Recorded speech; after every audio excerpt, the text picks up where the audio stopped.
is the weekly sports update again with the mighty OB'a Pat Freeman here on clbTV, 1080 AM WUFO, and on the internet at ufoam.com, and the Buffalo Bullet, Chris Stevenson's blog post and Facebook. We are here to once again talk about the world of sports, especially the Buffalo Bills. I have my second mock draft of the year. We're talking about this. I put out different mock drafts throughout the course of the mock draft season and thinking of where will the Bills draft picks go. Last year, I put out about 10 to 12 mock drafts, and really I wasn't correct. Maybe on the first pick. I finally did pick Ladarius in one of my drafts. But as you know, prognostication with the draft is a crapshoot, and you're never right. But it also gets us to familiarize ourselves with some of the potential draft picks that many of our teams and our concentration here on this program, the Buffalo Bills, might pick.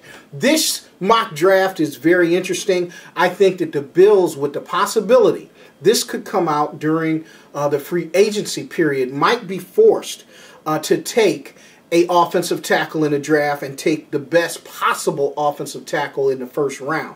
And this is Jonathan Martin, offensive tackle out of Stanford. I think he's the best offensive tackle in the draft. If they lose Demetrius Bell, this is a guy that can come in and solidify your offensive line day one.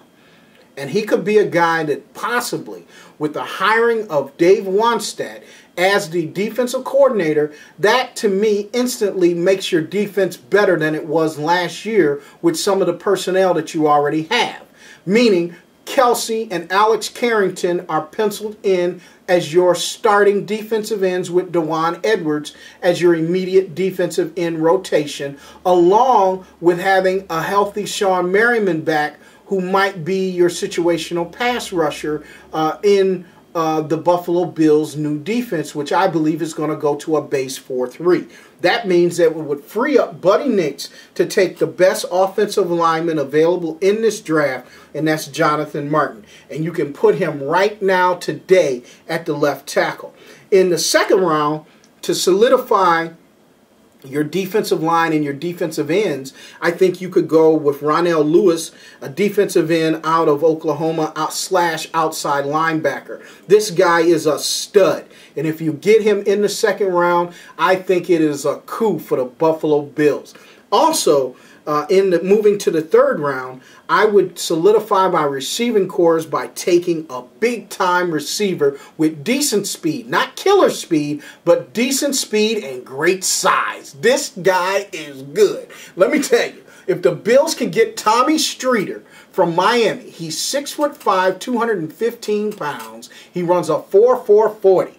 If you can get him with a healthy Marcus Easley back, the Buffalo Bills wide receiving core, along with a healthy Donald Jones, along with a healthy Roscoe Parrish, along with bringing back Stevie Johnson, becomes one of the best in football with David Nelson also. So we're talking about a very healthy receiving core, adding Tommy Streeter from the University of Miami, 6'5", 215 pound stud. This is a playmaker. I would like to see him taken by the Buffalo Bills in the third round. In the fourth round, I think the Buffalo Bills should roll the dice and select a quarterback, Russell Wilson out of University of Wisconsin. He may not have the big size, but he's got a great arm and great playmaking ability and fits what Chan Gailey likes to do in his offense. At 5'11", 6 foot, he's a little bit undersized for a quarterback, but he's got great arm strength, and he really, to me, looks like a young Michael Vick. That's Russell Wilson, quarterback for Wisconsin, in the fourth round. Now, last week I made a mistake. I forgot that the Buffalo Bills have 2 fourth-round picks. If they don't package any of these picks and put them to another team for possibly moving up or down in the draft, they have an extra fourth-round pick. I have them taking Shea McClellin, defensive end / linebacker out of Boise State, another stud. And in the fifth round, I had them taking Casey Hayward, cornerback from Vanderbilt, to help solidify our defensive back core, which we have Terrence McGee coming back from injury. We have to see what's his status, and also we have to see what the Buffalo Bills are going to do with Leotis Mcclellin. After what Leotis showed me the last few weeks, I bring Leotis back and see if this guy can matriculate into the player that he's supposed to be. Maybe a Dave Wannstedt can do that by becoming its defensive coordinator. Then in the 6th round, I had the Bills taking Ladarius Green, a tight end out of Louisiana Lafayette. That could be another steal in this draft. This guy has great playmaking ability. This is a guy with great size. He's got NFL size, decent speed. He can become a force for you at the tight end position. I think you could get him in the 6th round. And in the 7th round, I have the Buffalo Bills once again looking at their offensive line depth by drafting Levy Adcock, offensive tackle out of Oklahoma State. That is my second mock draft. Once again, it's Jonathan Martin, offensive tackle out of Stanford. Ronnell Lewis, defensive end / linebacker out of Oklahoma. 3, Tommy Streeter, wide receiver, University of Miami. Number 4, Russell Wilson, quarterback from Wisconsin. And 4B, because you have 2 4th-round picks, I had the Bills taking Shea McClellin, defensive end, outside linebacker out of Boise State. Number 5, Casey Hayward, cornerback out of Vanderbilt. Number 6, Ladarius Green, tight end out of Louisiana Lafayette. And in the 7th round, I had the Bills taking Levy Adcock, offensive tackle from Oklahoma State. Just a quick note and a commentary on what happened to Stevie Johnson in the last game.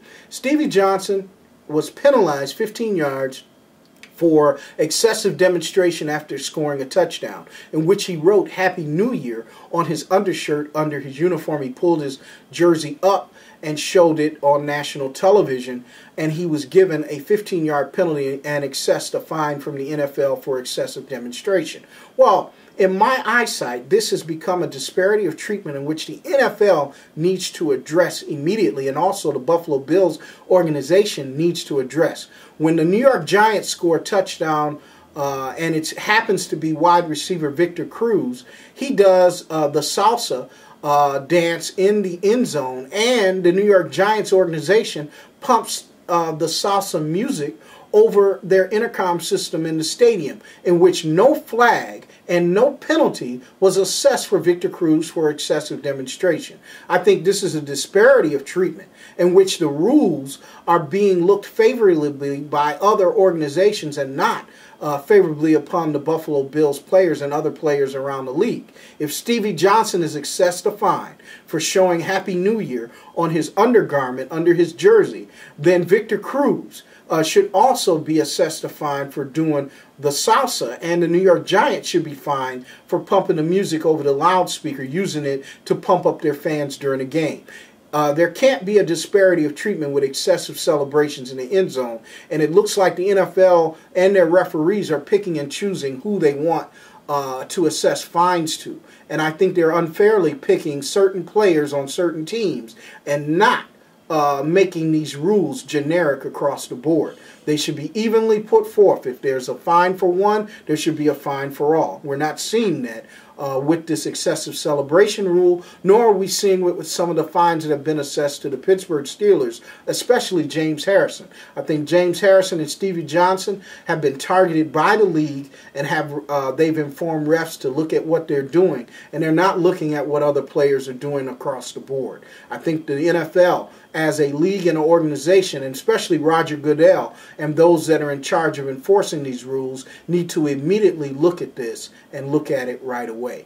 That's all for the Mighty OB'a here with our weekly sports update. We'll see you again next week with our weekly sports update and our mock draft number 3 for the Buffalo Bills. We do mock drafts for the Buffalo Bills, trying to figure out who they're going to take in their 7th round draft series coming up in April, and see where Buddy Nix and his crew will take the best players to improve our local Western New York team. That's all for us here. I'm the Mighty OB'a. We'll see you next week.